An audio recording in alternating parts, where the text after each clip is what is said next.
bienvenida al ingeniero Pedro Gálvez Santibáñez de Adriatic Spa y Fertibalance. Él tiene más de 20 años de experiencia en el desarrollo de productos nutricionales, reguladores de crecimiento y fitofármacos. Ha participado en congresos nacionales e internacionales con temas relacionados al estrés en uva de mesa y cómo afectan la calidad del fruto. Él participa con su ponencia, condiciones que propician el palo negro y merman la calidad de la uva de mesa. Un fuerte aplauso, por favor.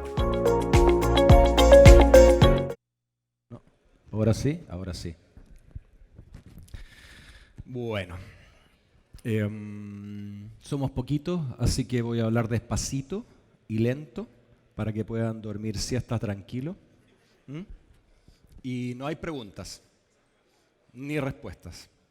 Oye, bueno, lo primero que corresponde es agradecer a Humberto Dávila por esta invitación. Y la gestión también que hizo con la gente del Congreso Capaciagro para esta invitación y poder participar acá. La verdad es que de todos los que han hablado, yo soy el que sabe menos. Así es que, y todo lo que voy a hablar son temas que todos conocemos, todos lo vimos en algún momento.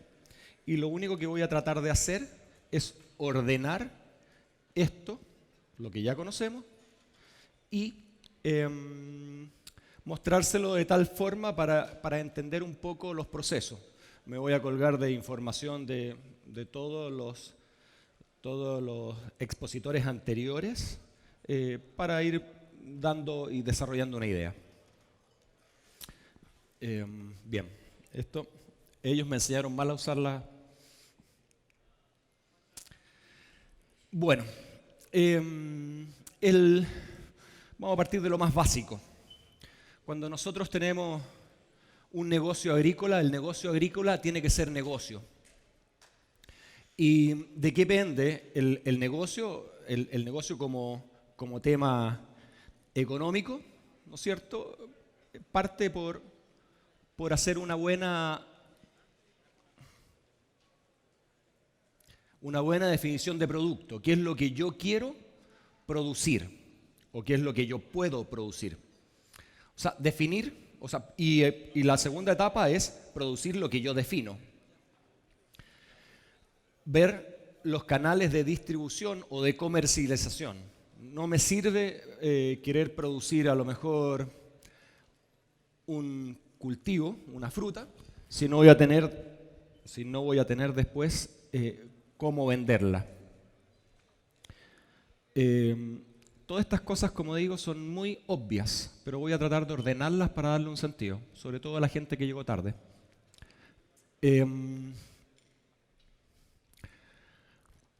Los puntos críticos de los sistemas productivos, ¿no es cierto?, la definición es definir el producto terminado. Tener un equipo de control de procesos.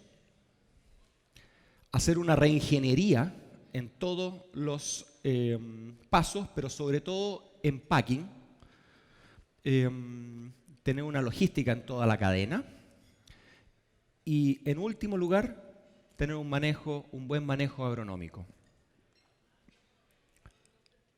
Vamos a ir desarrollando un poco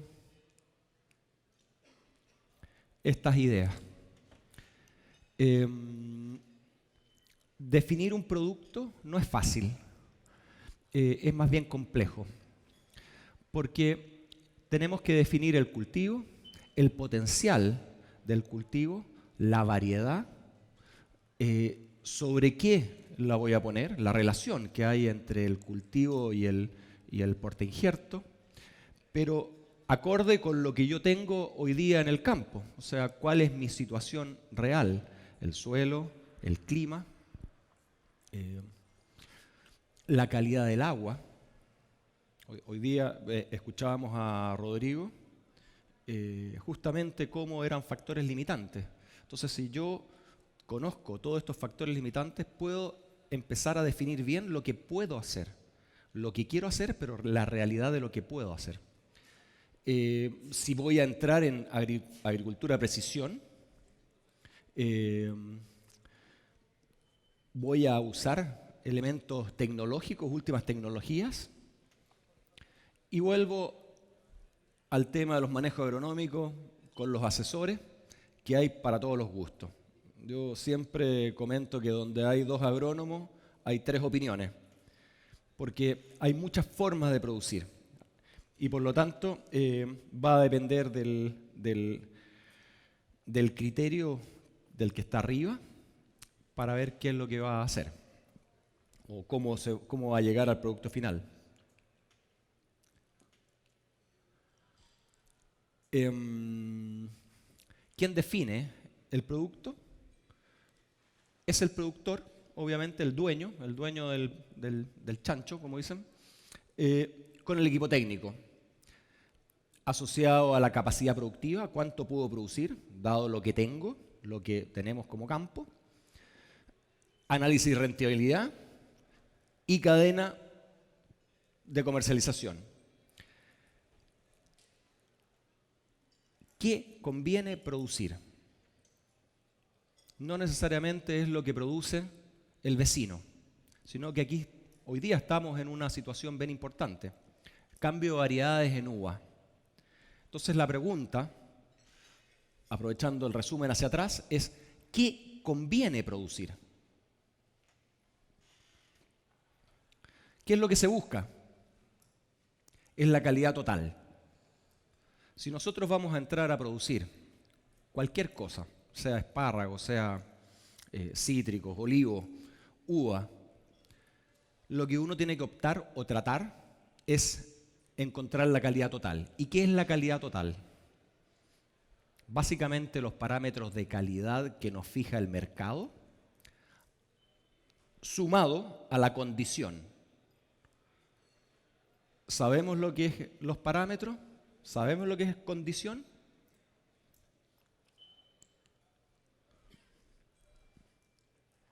No sabemos.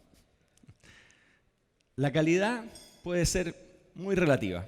Por ejemplo, en Red Globe, en China, le gusta la Red Globe roja.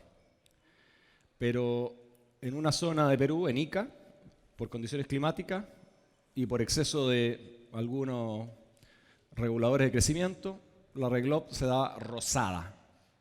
Y China no la quería y estaban desesperados con todas las plantaciones y toda la producción. ¿Y qué hacían? Aparece Corea y me dice, a mí me gusta la Red Globe rosada, la Pink Globe. Y encontraron un nicho de salida perfecto. Entonces, cuando estamos hablando de calidad y definimos color, va a depender del mercado. El mercado es el que define qué es lo que quiere.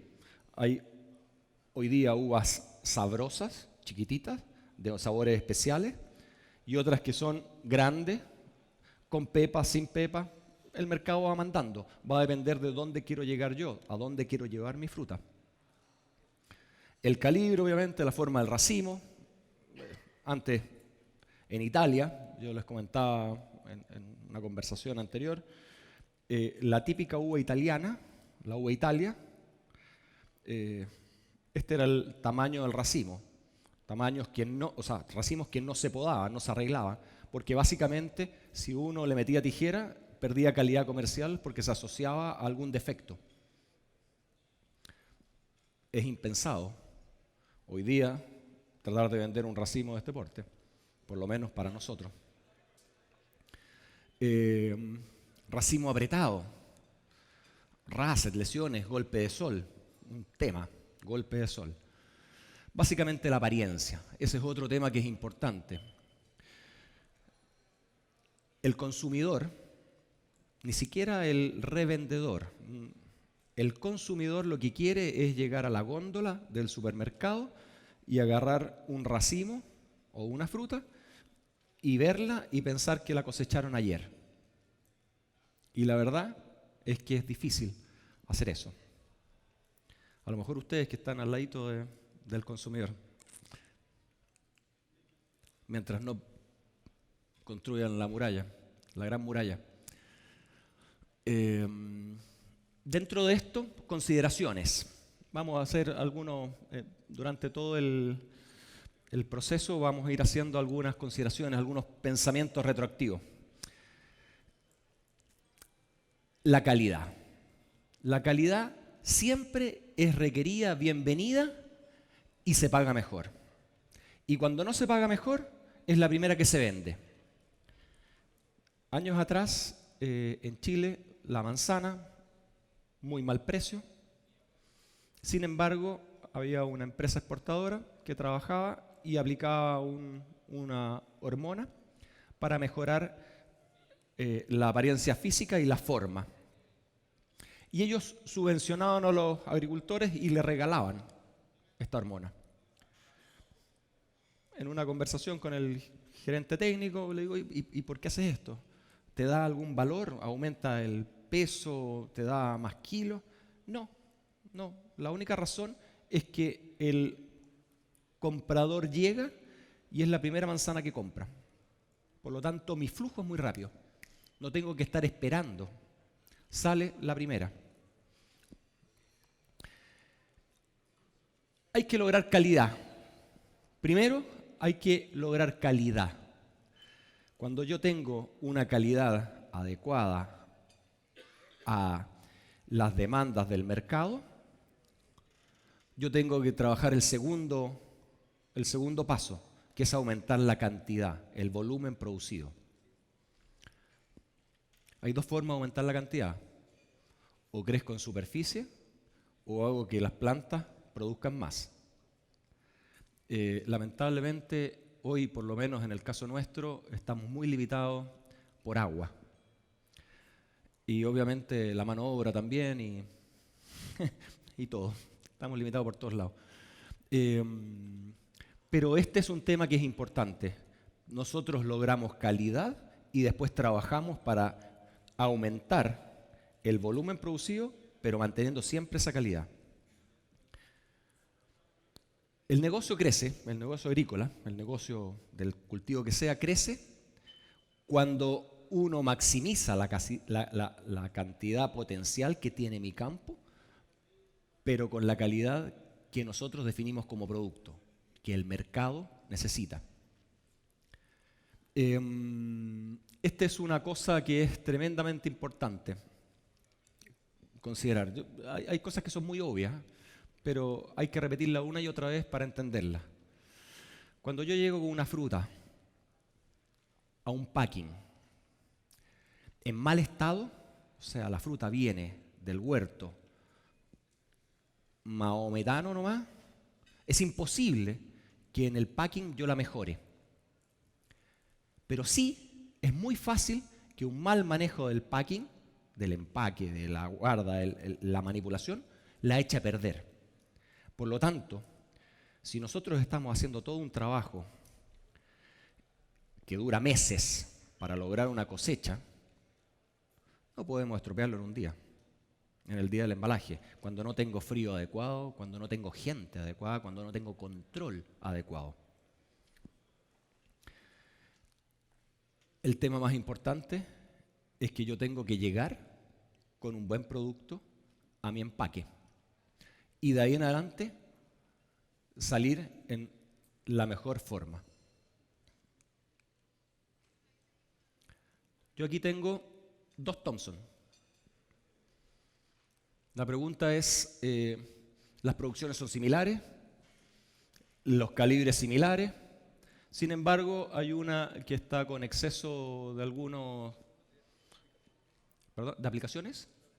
Algunas aplicaciones extra, digamos, a alguien se le cayó o, como decía el señor Díaz, a lo mejor el producto no traía la misma concentración que decía y genera estas pequeñas rajaduras, pudriciones.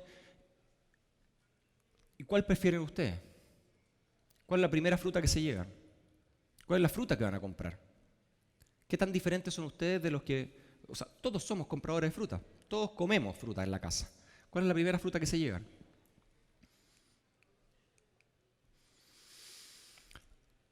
Por lo tanto, los problemas que tenemos nosotros, los que producimos, es la relación entre calidad y cantidad. Normalmente, yo soy autorreferente y cuento mis experiencias. En Perú, nuevamente, que partió el boom de la fruta siguiendo un poco al éxito que había tenido Chile con el tema uva. Muchos asesores chilenos fueron a apoyar a Perú. Y el negocio de Perú es muy distinto porque el dueño del campo no es un agricultor tradicional, sino más bien es un agricultor que viene de otras empresas, de otras industrias con dinero. Es decir, gente que viene de la pesca, de la minería, de las pesas químicas, y como negocio veían que el negocio agrícola era bueno y por lo tanto invertían. ¿Y qué es lo que pasa con estos señores que son empresarios? Contratan a un jefe de campo, el jefe de campo le dice, mira, no, sí, patrón, vamos a hacer tantas cajas. Llega el momento a final de año, no hizo las cajas para afuera. Así de simple. Y por la razón que fuera. Entonces, ¿qué es lo que pasa? Para hacer un negocio, Perú trabajaba el tema de cantidad, no de calidad. Y durante muchos años se manejó en ventanas entre Brasil y Chile, produciendo y vendiendo cuando no había. Por lo tanto, cuando no hay, todo vale. Fue creciendo tanto el negocio, fue tan bueno el negocio, es tan bueno el negocio en Perú, que ellos mismos empezaron a hacer competencia y producían tanta fruta que pasa lo que pasa siempre. Llega el comprador y paga por la peor fruta, pero se lleva la mejor. Y la peor fruta no se vende. Y ahí es donde empezaron, hace 3, 4 años atrás, empezar a trabajar al revés, a disminuir la cantidad y trabajar pro calidad. En Chile, nosotros, el comprador siempre quiere la fruta más dulce, la fruta más grande, el mejor color, todo siempre lo mejor. El único problema es que para lograr esos parámetros que son prácticamente imposibles, hay que ponerle dinero, ponerle producto, y muchas veces, en la medida que yo voy agrandando esta fruta, voy perdiendo vida post cosecha. Un concepto que ustedes no manejan todavía, pero van a tener que empezar a manejar. ¿Y qué pasaba? Que la fruta más grande valía más, y toda la gente apostaba a esa fruta. Pero el problema que se empezó a dar es que esa fruta no llegaba. Se demoraba una semana la venta y se malograba, se perdía. Y todos estos excesos o abusos de drogas, de hormonas, lo que hacía finalmente era que el agricultor perdiera y no ganara. Una excelente herramienta la mal usaba. ¿Qué fue lo que empezó a hacerse entonces? A disminuir el tamaño, el calibre, pero lograr mejor vida post cosecha. Es decir, que una fruta, que cuando yo empecé este negocio, o en el negocio de la uva, en los años 90, cuando uno decía mi uva dura 25 días, digo, 25 días, extraordinario. Hoy día 120 días sin ningún problema. Y cuando digo sin ningún problema es, uno abre la caja, está a 3 días a temperatura ambiente y la fruta sigue estando crocante y el raquis verde. Bueno, cuando yo voy a manejar cantidad, justamente entramos en nuestro querido problema, la condición. Si yo aumento la cantidad producida, es el parámetro que más afecta la condición, o sea, la vida. Entonces, hagamos el pensamiento, pensemos en Sonora. Hoy día el gran mercado de Sonora es Estados Unidos. Mientras Estados Unidos siga comprando, están a ¿cuánto? Algunos días de la venta y a los mismos días para que se consuma la fruta. ¿Qué pasa si hay exceso de producción? ¿Qué pasa si India, como dijo Rodrigo, empieza a vender? Yo no sé si saben, conocen Perú, me imagino que hay algunos asesores que han estado en Perú. Perú tiene un clima, en el norte de Perú, que es un invernadero permanente. Ellos pueden producir en el momento que quieran. La fruta ellos saben que la fruta dura o demora, depende de la variedad, 145 días más menos 5 y cuentan hacia atrás. ¿Cuándo quieres tú la fruta? 145 días atrás y saben cuándo van a producir. Por lo tanto, pueden llegar a cualquier mercado en cualquier momento. Antiguamente se hablaba que era fruta de baja calidad. Hoy día la fruta peruana es muy buena. Entonces, se va complicando. El mercado nuestro ya no es lo que era antes, de ventanas, de oportunidades. ¿Qué es condición? En algún momento alguien comentó, creo que fue Rodrigo, que él lo definía como todos los parámetros que evolucionan en el tiempo.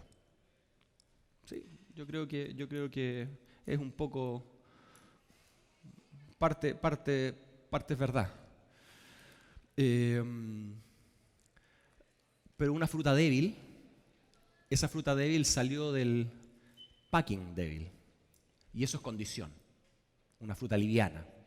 En Chile, por ejemplo, estábamos hablando en algún momento con alguien de la materia seca. ¿Alguien mide materia seca acá? ¿Es un parámetro importante? En Chile se mide en uva materia seca. Y la materia seca que está, o sea, la uva que está sobre 20% materia seca, es fruta que uno puede pensar en fruta de guarda. Toda la que está bajo 20% hay que venderla rápido. O sea, son parámetros que uno tiene que ir manejando. Parámetros de calidad, que es lo que queremos. Este lo tengo ahí bien en negrita o en verdecita, porque es el gran tema hoy día. La condición del escobajo. Todas las variedades nuevas, en términos generales, requieren menos hormonas que generan una vida de las células juveniles y por lo tanto se mantienen más verdes y por lo tanto generan un pardeamiento anticipado y a los pocos días de salido de frío el racimo se ve viejo, se ve no recién cosechado, por lo tanto pierde calidad.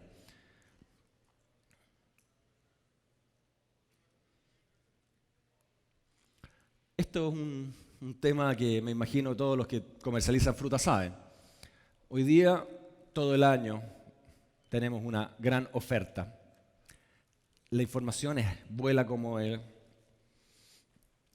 el diablo. Basta que haya una pequeña lluvia, unos milímetros que cae en Rancagua, el comprador llega y dice, yo no quiero fruta de esa zona. Aunque se haya mojado un huerto o no, no quiere.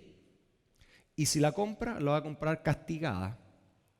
Toda la información es muy rápida y muy completa.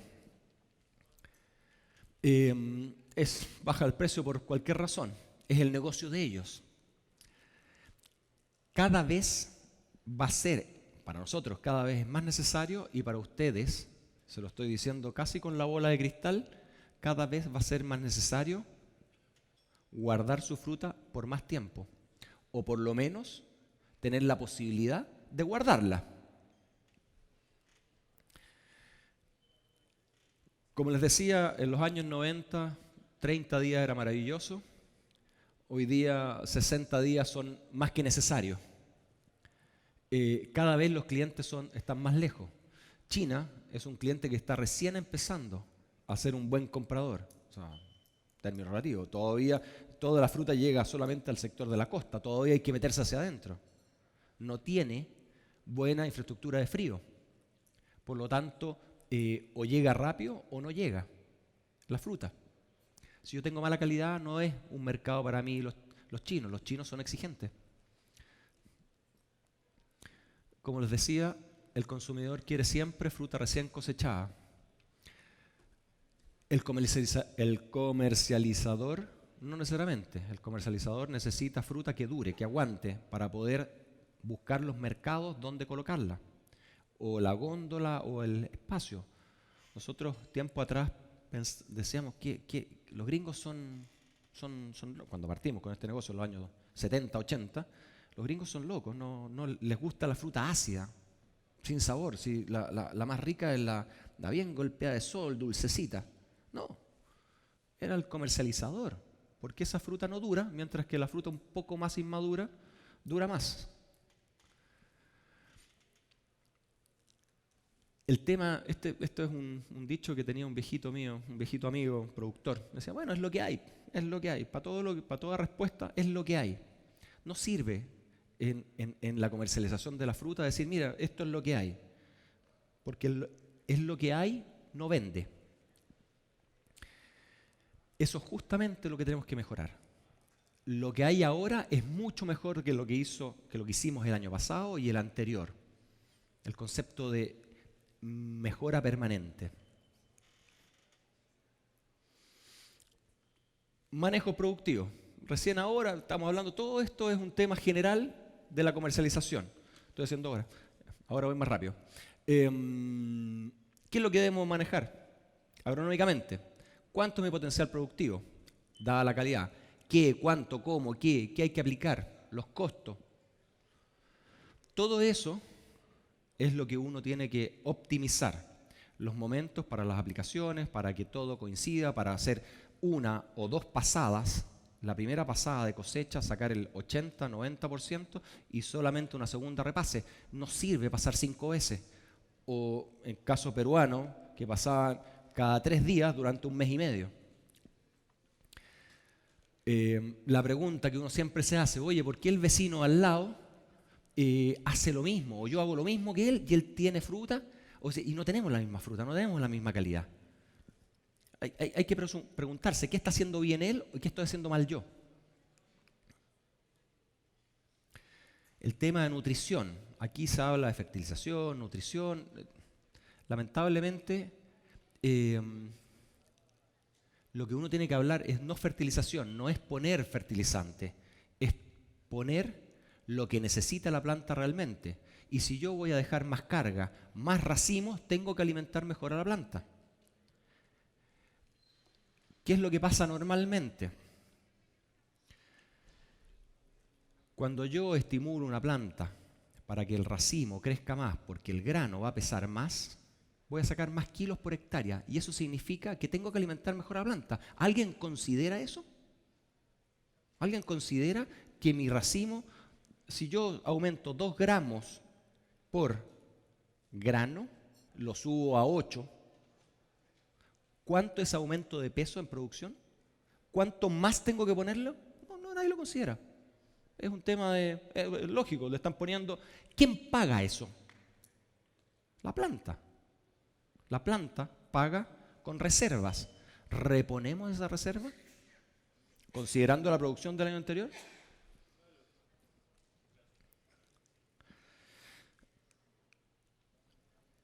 Cuando nosotros hablábamos esto de la ley de los mínimos, ¿no es cierto? Todo lo usamos 1000 veces, los puntos críticos y que no sé qué, que bla.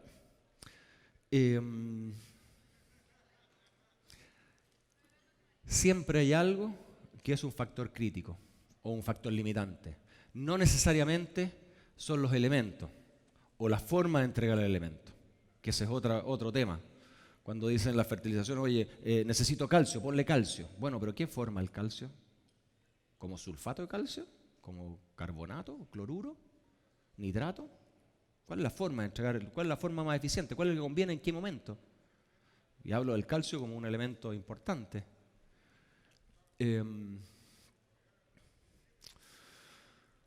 ¿Qué pasa si a esto mismo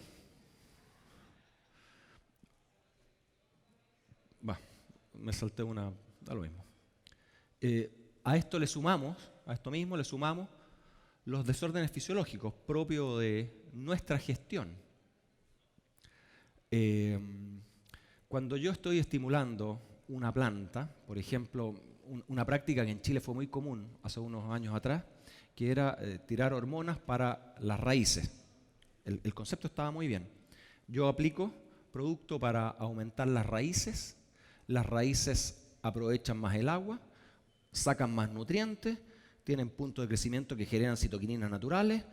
Toda esta suma me da un resultado maravilloso arriba, fruta más grande. Entonces estaban los momentos peak del flash de crecimiento de raíces, hacían las aplicaciones, pero ¿quién pagaba esa cuenta? Es como el sueldo. Yo tengo mi sueldo y vivo con eso, alimento a mis 8 hijos. No, son solo 5. Y muy bien. Si viene mi mamá, mi papá, y se instala conmigo, yo no voy a aumentar mi sueldo. Voy a tener que alimentar más y alguien va a tener que dejar de comer. Yo estoy justito. Lo mismo pasa con la planta. La planta tiene una cantidad de carbohidratos o de nutrientes que va a tener que repartir en el suelo. Y nosotros lo medimos, y medimos la eficiencia que tenía algunos productos al hacer la aplicación para generar raíces, y la generación de raíces era mayor, pero con deficiencia en la producción. La producción era menor cantidad de fruta, menos peso. Todo lo que nosotros hacemos genera desequilibrio, y esos desequilibrios significan uva débil, palo negro, uva blanda, vaya cosa, por poner un ejemplo. Dentro de la temporada, ni hablar de la siguiente, la fertilidad de yema, las siguientes producciones.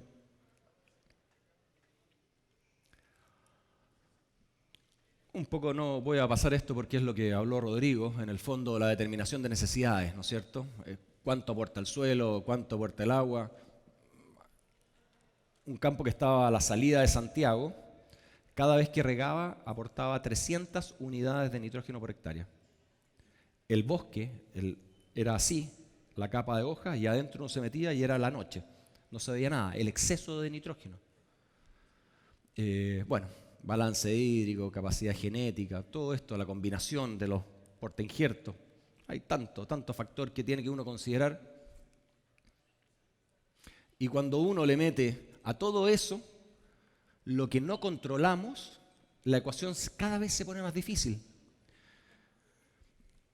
La temperatura, la luz, la disponibilidad de agua, es lo que estamos viendo nosotros. ¿Tenemos agua? Sí, a veces no. Regamos cuando tenemos. Y a veces tenemos que regar para poder poner el calcio arriba o para agrandar las vallas.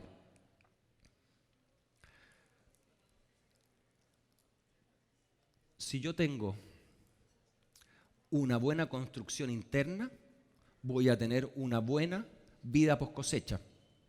Es decir, más largo voy a poder tener. ¿Cómo construyo esto? Ese es el desafío.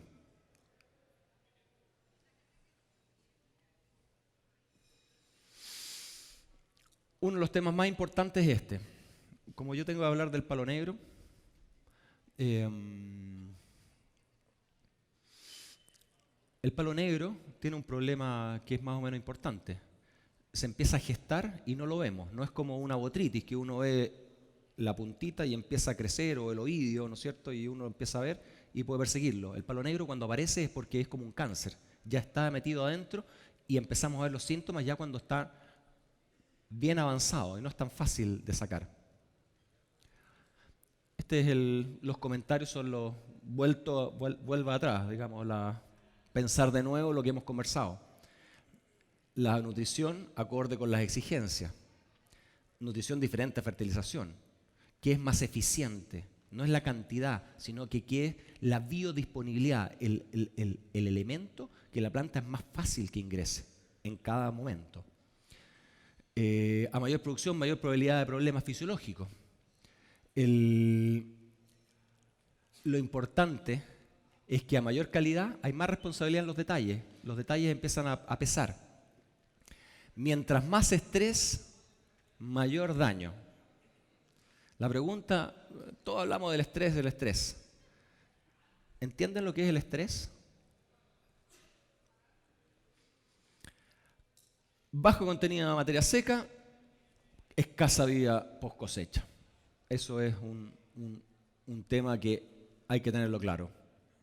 Otra cosa que es importante es que las plantas se alimentan por las raíces. El porcentaje de absorción es mucho, mucho más alto. Están chupando todo el día. Están comiendo cada vez que se riega, cada vez que hay fotosíntesis, que hay evapotranspiración, están consumiendo. Las aplicaciones foliares son una muy buena forma de complementar lo que comen las raíces. Porque lo pongo en el momento que yo quiero y me aseguro también de que está llegando a los órganos que me interesa que lleguen.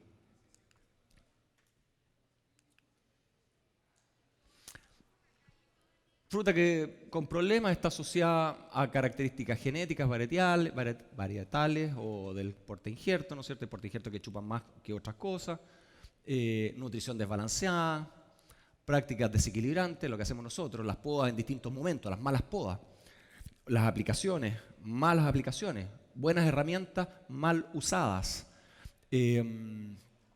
cargas elevadas, esa es la tentación de todos, siempre dejar un poquito más de fruta, un poquito más de fruta. Riegos, malos riegos. Como dijo el señor Díaz muy sabiamente, muchas veces no sabemos exactamente lo que estamos aplicando.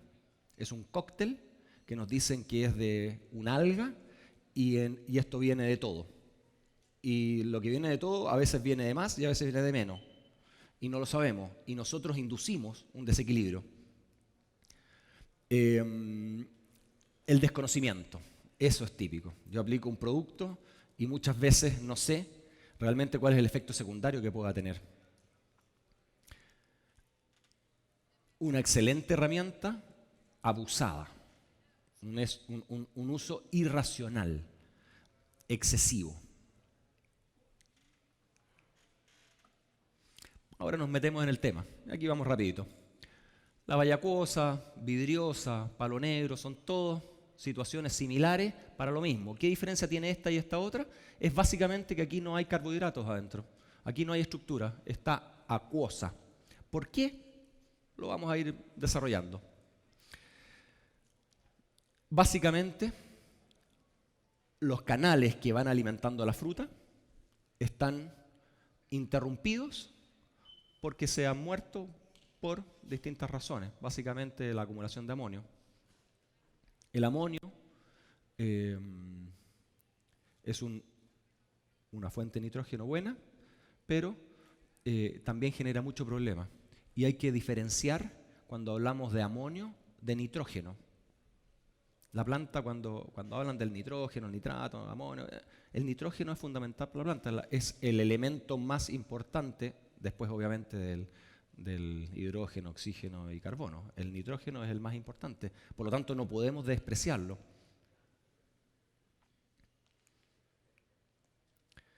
¿No es cierto? Esto ya un nivel de exageración de palo negro. Esta es una traducción local, ¿eh? Esto, Thomson Seedless, esto lo hicieron acá.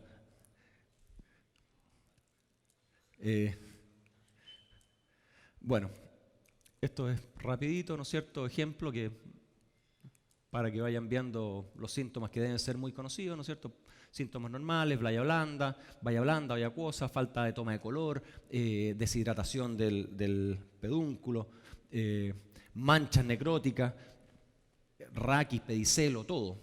Fruta afectada, alto contenido ácido, bajo contenido de carbohidrato, bajo contenido de color. En muchas variedades, ¿no es cierto? Ahí tienen fruta que dispareja.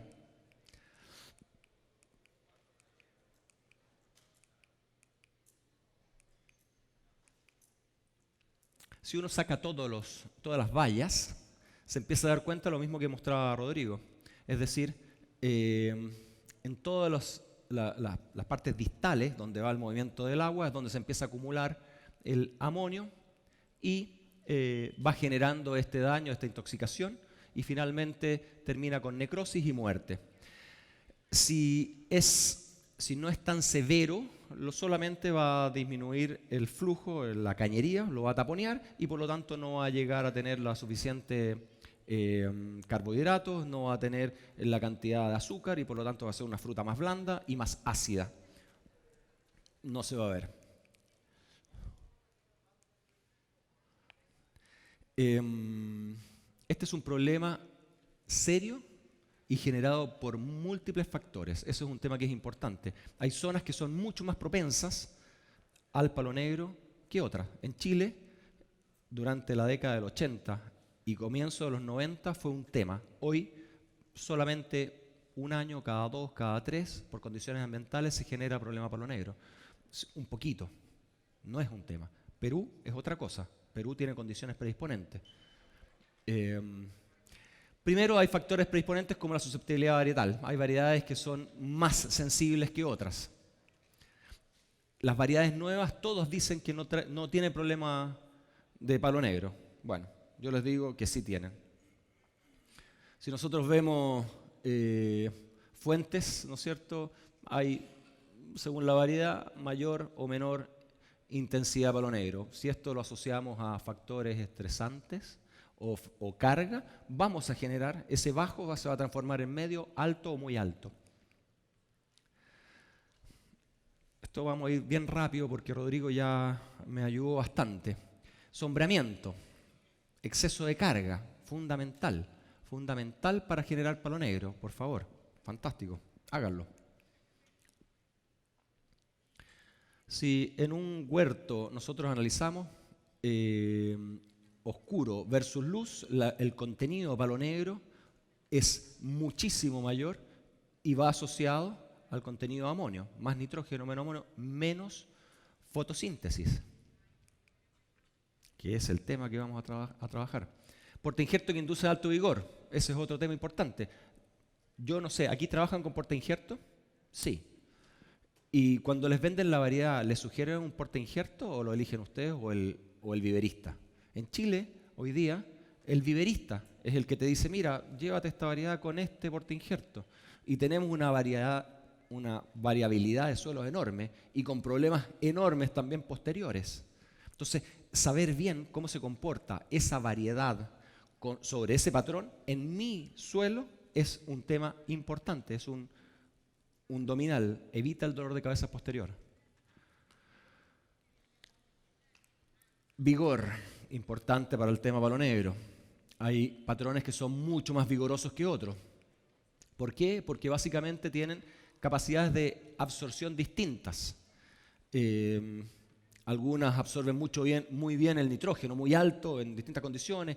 El manganeso, algunas no. El magnesio, el zinc. O sea, hay una variedad. Saber elegir bien la variedad. 6 minutos. 38 de positiva. ¿Y de cuántas? Voy muy lento. Bueno, la incidencia. Miren aquí el efecto solamente del portainjerto. La misma Thomson, cultivado sobre distintos patrones. Esta es el promedio de 3 años de cultivo, donde se muestra el efecto o la presencia de palo negro solamente, manejado exactamente igual, solamente por efecto del portainjerto. Franco, el menor. Factores prevalentes, desbalance, el suelo, ¿no es cierto? La nutrición, la fertilidad natural, los manejos hídricos, el manejo del amonio y el ¿cómo se llama? Nitrato. Justamente aquí lo importante no es el nitrógeno, sino más bien la carga. La carga es el tema importante, es los cationes o aniones.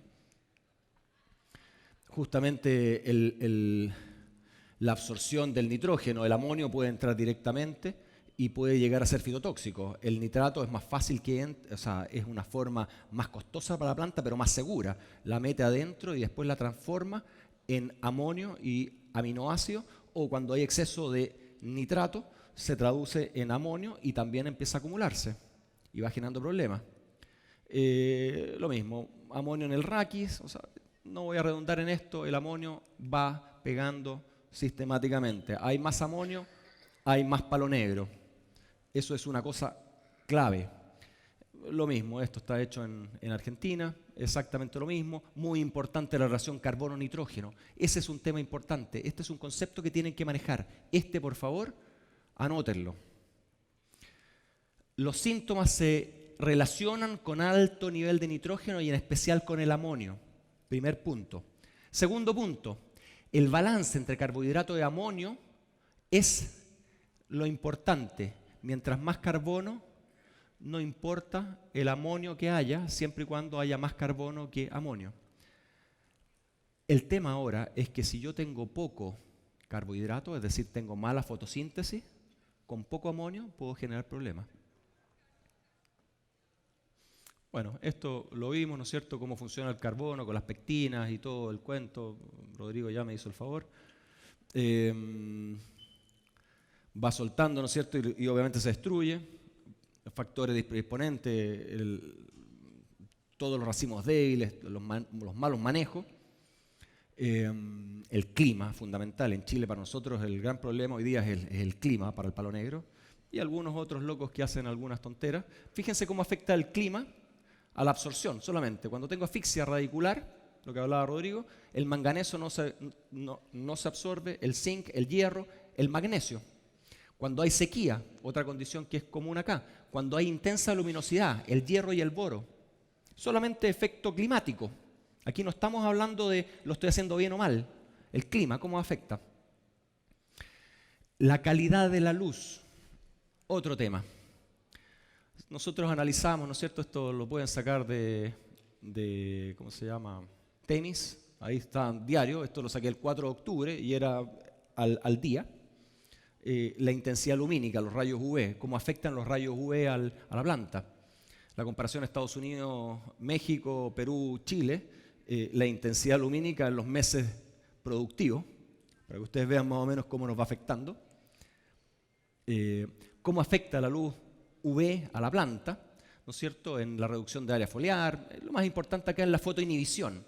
Cuando uno habla de fotoinhibición, no tiene idea tampoco de lo que está hablando, es un estrés. Volvemos, respiración versus fotosíntesis.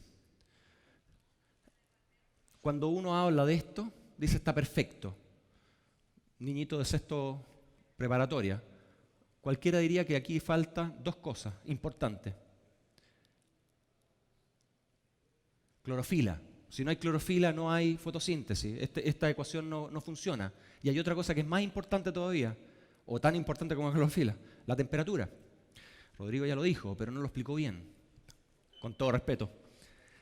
Si la temperatura es baja, no vamos a tener fotosíntesis. Si la temperatura es muy alta, no vamos a tener fotosíntesis. ¿Qué es la respiración? La respiración ocurre permanentemente. Es la forma que la planta tiene de generar energía. Guarda, crea estos carbohidratos para después quemarlos, consumirlos y generar energía para todos los procesos. Si yo aumento la temperatura, la fotosíntesis tiene un efecto así, aumenta y de repente cae, ¡puc!, y se va a cero. En cambio, la respiración sigue aumentando. ¿Qué es la respiración? No está comiendo todo lo que produjo. Está siendo nuestra competidora. Y nosotros muchas veces lo estamos haciendo. Está de más, ¿no es cierto? Hay palabras que son sumamente conocidas por todos, en algún momento lo vieron.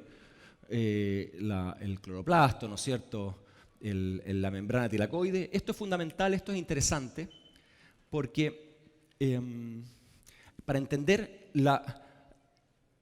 en la fotosíntesis, cuando yo no tengo temperatura adecuada, genera un proceso que es que el fotosistema 2 sigue rompiendo el agua y empieza a oxidar. La fotooxidación, fotorrespiración, hay distintos nombres. ¿Qué hace esto? Empieza a acumular hidrógeno, agua y electrones. Y sabemos que, oxígeno, hidrógeno y electrones. Y el problema que tenemos es que el oxígeno oxida y empieza a matar la célula. ¿Qué hace la planta? En forma natural, rompe el fotosistema 2 para cuidarse. ¿Y qué empieza a pasar? Clorosis. Cada vez que se rompe la clorofila, se pone la planta amarilla, aparecen otros pigmentos que empiezan a defenderla. La relación entre fotosaturación, inhibición, fotorrespiración y fotosíntesis. Esto está hecho en Santiago en una uva Merlot de vino, ¿no es cierto?, donde vemos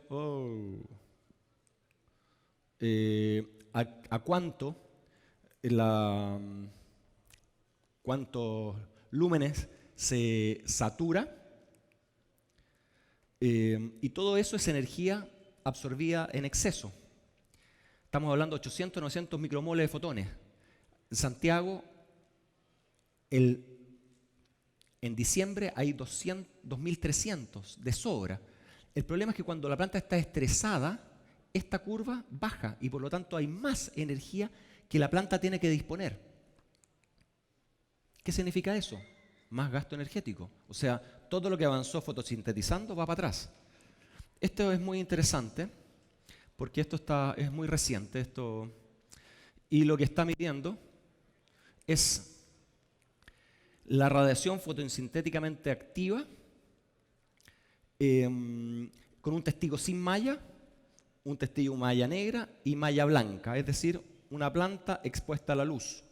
Y mide la temperatura de la hoja, la conductancia estomática, que es la abertura en el fondo, es una forma indirecta de medir fotosíntesis, mide la abertura de los estomas. Y fíjense lo interesante. A las 10 de la mañana, la temperatura de la hoja, la que está expuesta a 10 de la mañana, la temperatura que está puesta directamente versus las que están sombreadas, la conductancia estomática y la fotosíntesis. Es absolutamente inversa. A la 1 de la tarde, al mediodía, la temperatura de la hoja sube, conductancia estomática se cierra, los estomas, y la fotosíntesis, ¿cómo está? Esto mismo, estos ensayos, se hicieron varios ensayos preliminares, esto funciona con cualquier protección. La planta con exceso de luz, con alta temperatura, no funciona, va para atrás, desgasta. Se hizo estos ensayos con protectores de polvo, protectores solares, que es mucho más barato, la misma respuesta que la malla. Reduce la temperatura, reduce la intensidad de luz, logra hacer más fotosíntesis, acumula más carbohidrato. Por consiguiente, mejor calidad. ¿Qué es la fotoinhibición? Veíamos, ¿no es cierto?, que llega un momento donde el exceso de luz inhibe todo el proceso. Fíjense lo que pasa cuando el déficit es hídrico, el estrés, este cambio es problema de estrés hídrico. El fotosistema 2 se rompe, ¿no es cierto?, o está actuando y va generando una alta cantidad de especies reactivas al oxígeno, los que oxidan, lo que mata. Cuando el problema es por baja temperatura, la fotoinactivación es mucho más intensa y las especies reactivas del oxígeno van y vienen. O sea, es decir, pueden aumentar, pueden disminuir, pero es básicamente porque se rompe el fotosistema 2. En este caso, no se rompe el fotosistema. El fotosistema 2, entre paréntesis, es parte de la clorofila y dura como 3 o 4 días en reponerse. Lo bueno que tenemos es que cada grano de clorofila o cada cloroplasto tiene mucho clorofila, por lo tanto no es tan fácil romperlo. Fotorrespiración. Ahora, estábamos hablando de la respiración que era sumamente útil. El problema es que la fotorrespiración, cuando la planta para por estos procesos, lo que hace es, al revés de la otra, es quemar, pero quemar residuos, quemar lo que no sirve. Y ese es más gasto energético, porque tiene que gastar más energía en disponer. Y fíjense lo que se acumula. Amonio. Entonces vamos nosotros, una causa, una cadena va ayudando a otra para el tema de que se vaya generando más palo negro. Ya estoy terminando. Los síntomas primeros normalmente se ven a inicio de pinta, porque la fruta no empieza a tomar color, se empieza a quedar vidriosa. ¿Dónde está? En China, mi colega ha visto incluso en crecimiento ya daño en pedicelo, muerte en el raquis, pintitas donde se empieza a acumular el amonio.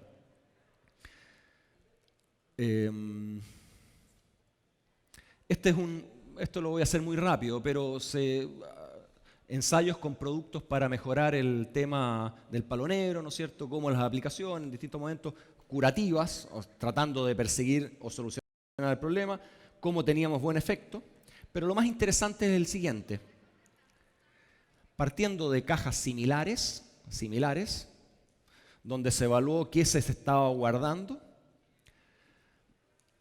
Buah.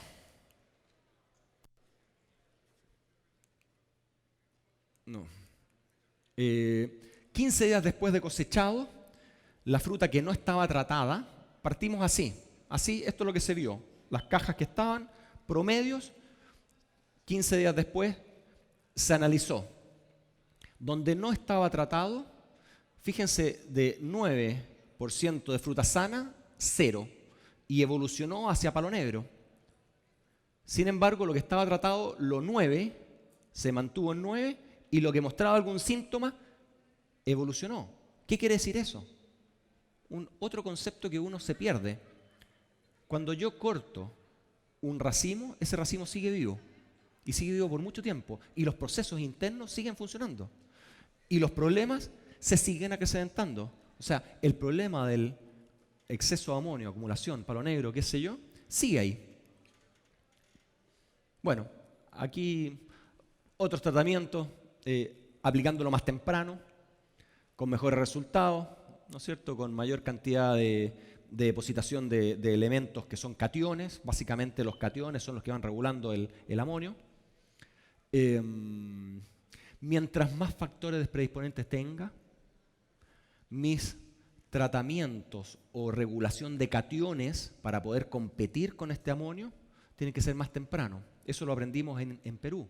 Perú, con condiciones más predisponentes, las mismas recomendaciones chilenas no funcionaban. Tuvimos que ellos empezaban a aplicar cuando nosotros, y hacían tantas aplicaciones que no funcionaba. Tuvieron que volver atrás, hacer aplicaciones tempranas para ir reduciendo el problema. Bueno, no sé, creo que me quedan 10 minutos nomás. Estos son lo mismo, donde trabajamos en variedades que eran muy problemáticas, aplicaciones tempranas versus aplicaciones más tardías, buscando lo preventivo con curativo, qué valía más la pena, y nos dimos cuenta que siempre preventivo es mucho mejor que curativo. El curativo siempre genera mucho más daño. Chao. Y no puedo hablar del nombre del producto, pero es un producto que llevo 25 años trabajando con él. Básicamente partimos en Chile, justamente le dimos el palo al gato porque fue la única cosa que funcionó. Y el concepto general, para terminar, es básicamente que cuando yo voy a hacer aplicaciones para solucionar un problema, mi producto no me puede generar un problema, no me puede generar otro. O sea, todo lo que yo aplique tengo que hacer para solucionar, no para empeorar. Y eso, no habla de ventaja ni nada, ya estoy más que pasado por respeto al resto y no hay preguntas.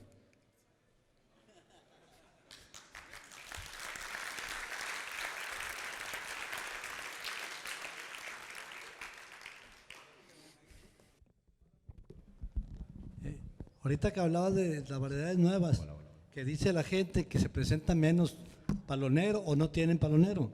Lo que pasa es que todas las variedades nuevas que traemos de California, todas vienen injertadas en portainjertos y entonces fertilizamos menos con nitrógeno.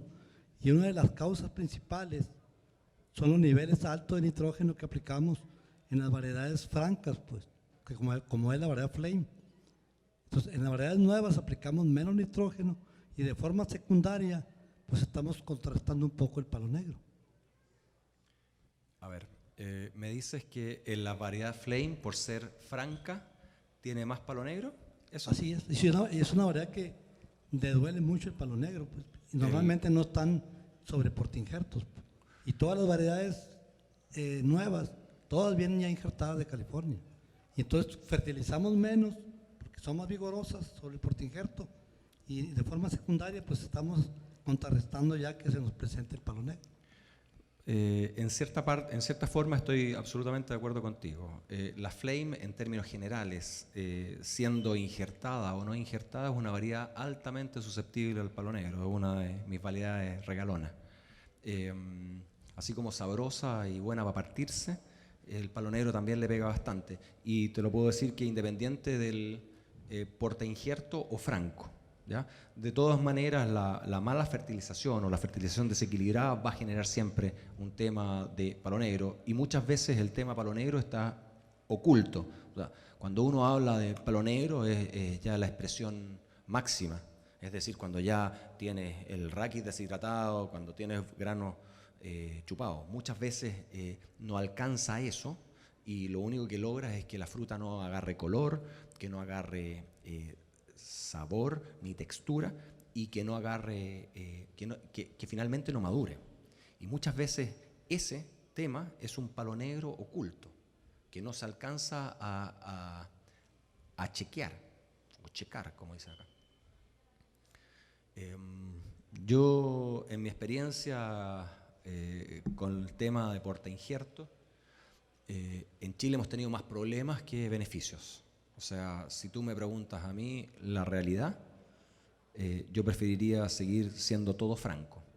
La variedad se expresa mucho mejor, la absorción todo es mejor. Claro, cuando tengo exceso de nemato o a lo mejor exceso de sales, sí es válido tener una ayuda, pero si no, franco es menos problema. No sé si respondí Sí, está bien. la pregunta. Muchas gracias.